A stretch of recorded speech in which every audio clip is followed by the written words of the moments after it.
Hora do nosso contato com o nosso entrevistado do dia aqui no Bandeirantes Acontece, que hoje é o ex-secretário nacional do Consumidor e advogado Arthur Rolo. Doutor Arthur Rolo, boa tarde, bem-vindo à Rádio Bandeirantes.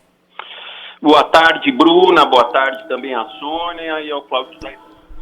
Ótima tarde. Doutor, o registro definitivo que foi concedido pela Anvisa à vacina da Pfizer permite que laboratórios particulares comprem o imunizante. Mas o Estado, em uma situação de extrema necessidade como a que nós estamos vivendo, pode pegar todas essas vacinas, usar para o bem coletivo e depois indenizar esses laboratórios se necessário for. Alguns desses laboratórios já afirmaram que vão priorizar os governos federais, isso não só aqui no Brasil, em todo o mundo, nas compras pela facilidade. Dito isso, como é que o senhor acredita que deve ser o trâmite daqui para frente? Tudo deve ficar mesmo concentrado no Ministério da Saúde, aqui no caso do Brasil, ou essa guerra política das vacinas segue longe do fim? Eu acho que a guerra segue longe do fim e pobres de nós que estamos aí ficando no meio do caminho sem vacina. Por coincidência, eu estou até em casa me recuperando da Covid-19, preferia não ter pego a Covid, queria ter vacina, só que a vacina não está disponível. A grande questão aí, especificamente da vacina da Pfizer, o grande problema é de conservação. Então, como ela depende de uma temperatura muito baixa, fica mais fácil de controlar isso na iniciativa privada do que na iniciativa pública, nessas questões de distribuição, etc. Agora, o certo é que quanto mais se comprar vacina, mesmo entes privados aí, embora a política de vacinação deva ser uma política nacional, deva ser uma política preferencialmente pública, se o Estado não está dando conta aí de vacinar todo mundo, como a gente tem visto, para a gente agilizar, tem que entrar a iniciativa privada e várias empresas, aí a Fiesp quer entrar comprando vacina, tem bastante gente que está interessada em ajudar o governo brasileiro, os municípios, os estados a comprar essas vacinas. Então, desde que seja feito isso de uma forma organizada, quanto mais, melhor. Oi, doutor Arthur, tudo bem? Sônia Blota aqui. É muito prazer tê-lo aqui no Bandeirantes Acontece, mas aí é que tá, pegando um gancho nisso que você estava falando. Será que mais uma vez a gente não vai precisar jogar uma campanha de vacinação para judicialização? O Brasil tem know-how em fazer isso, né? Só que esse ano, nessa pandemia, que a OMS também atrasou o calendário, o Brasil atrasou o calendário, agora a gente tem que correr atrás do prejuízo, né? Não adianta chorar o leite derramado, como diz o ditado. E claro que existe uma questão ética, né, nesse meio, que é você, durante uma pandemia, apelar para a iniciativa privada. Eu não tenho nada contra que se compre essas vacinas, desde que não falte isso para a população que depende do Sistema Único de Saúde. Como é que a gente resolve essa equação sem ter que levar, mais uma vez, tudo para o judiciário, que é sempre o que acontece aqui no nosso país? Então, mas Sônia, acontece porque também os órgãos públicos não tomam as medidas que têm que tomar, né? Fica essa briga aí do governo federal com o governo do estado de São Paulo e todo mundo no meio do caminho querendo tomar a vacina. Agora, por exemplo, eu tenho visto os prefeitos do ABC, o consórcio do ABC, tem interesse em comprar vacina, até porque, Sônia, fica mais barato comprar vacina do que ficar tratando o paciente na UTI. Então, é uma forma até de economizar dinheiro público, não no primeiro, não é favor, porque cabe ao Estado, nas suas diferentes esferas, promover a saúde de todos. Segundo, que sai mais barato pagar vacina do que pagar UTI, e não tem leito de UTI para todo mundo, demora muito mais tempo para ter leito de UTI do que comprar vacina. Então, o caminho, sem dúvida, é a vacinação. E agora, a judicialização, se os entes públicos, a partir do momento que o Supremo Tribunal Federal decidiu, Sônia, que qualquer município, qualquer estado pode comprar vacina, se agora os prefeitos e os governadores não se mexerem, vai começar sim, e não é bom, como você falou, haver uma judicialização. A tendência é que as pessoas que queiram se vacinar e que não tenham acesso às vacinas, que passem a acionar esses entes públicos para compelir, para tirar eles da zona de conforto, para que eles comprem as vacinas e vacinem a população. Doutor Arthur Rolo, boa tarde. Antes de mais nada, tudo bem. Antes de mais nada, ótima recuperação. Obrigado. Bom, nós tivemos no episódio aí dos testes, né? Inclusive aquela história de testes que estavam próximos da data de validade, que já passou, aliás, e que estavam armazenados ali sem uso. E quando falam no número de pessoas que foram contaminadas pelo coronavírus no Brasil, claramente é um número subestimado, né?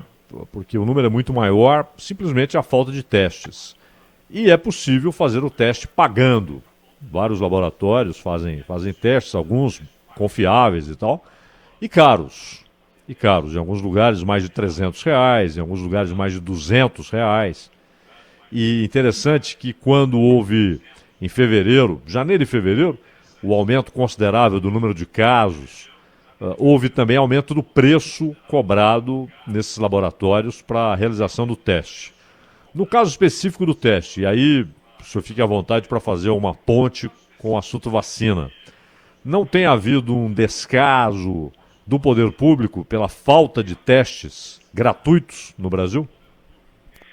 Sem dúvida, faltam testes, e aqueles epidemiologistas que a gente tem visto, o povo da ciência, vem dizendo que os testes são fundamentais aí para ter um controle. Agora, é mais ou menos óbvio que a gente vive um descontrole da epidemia aqui no Brasil, mas a gente saberia o tamanho da encrenca, vamos dizer assim, se a gente tivesse uma quantidade de testes maior. Efetivamente, os testes não estão acessíveis como deveriam na rede pública, mas aquelas pessoas que têm condições, que já pagam impostos e que não conseguem obter do Estado os testes, as pessoas vão numa farmácia, conseguem comprar o teste, vão a um laboratório, conseguem comprar um teste, pelo menos para saber e tentar promover um tratamento precoce. Agora, a questão da vacina, eu acho que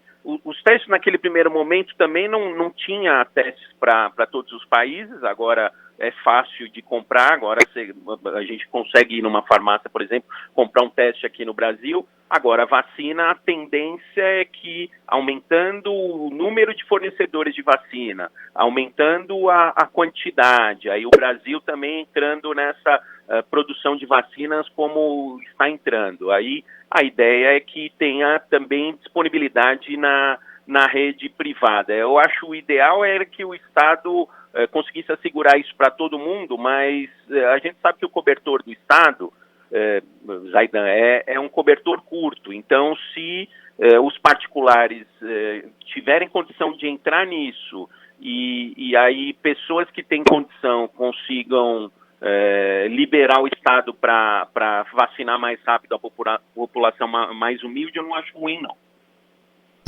Bom, outro episódio de embate aí entre prefeitos e governadores de um lado, governo federal do outro, é essa decisão dos secretários de saúde dos estados, reunidos ali no CONAS, né, o Conselho Nacional. Eles querem um decreto nacional com toque de recolher depois das 8 da noite, fechamento de escolas, bares, praias, etc.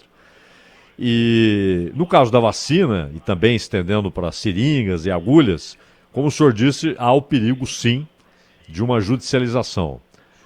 O senhor considera, e o senhor até disse, o desejável é que não haja judicialização, mas que haja uma coordenação, todo mundo remando na mesma direção. A judicialização é inevitável neste momento, nesse embate entre governadores e governo federal?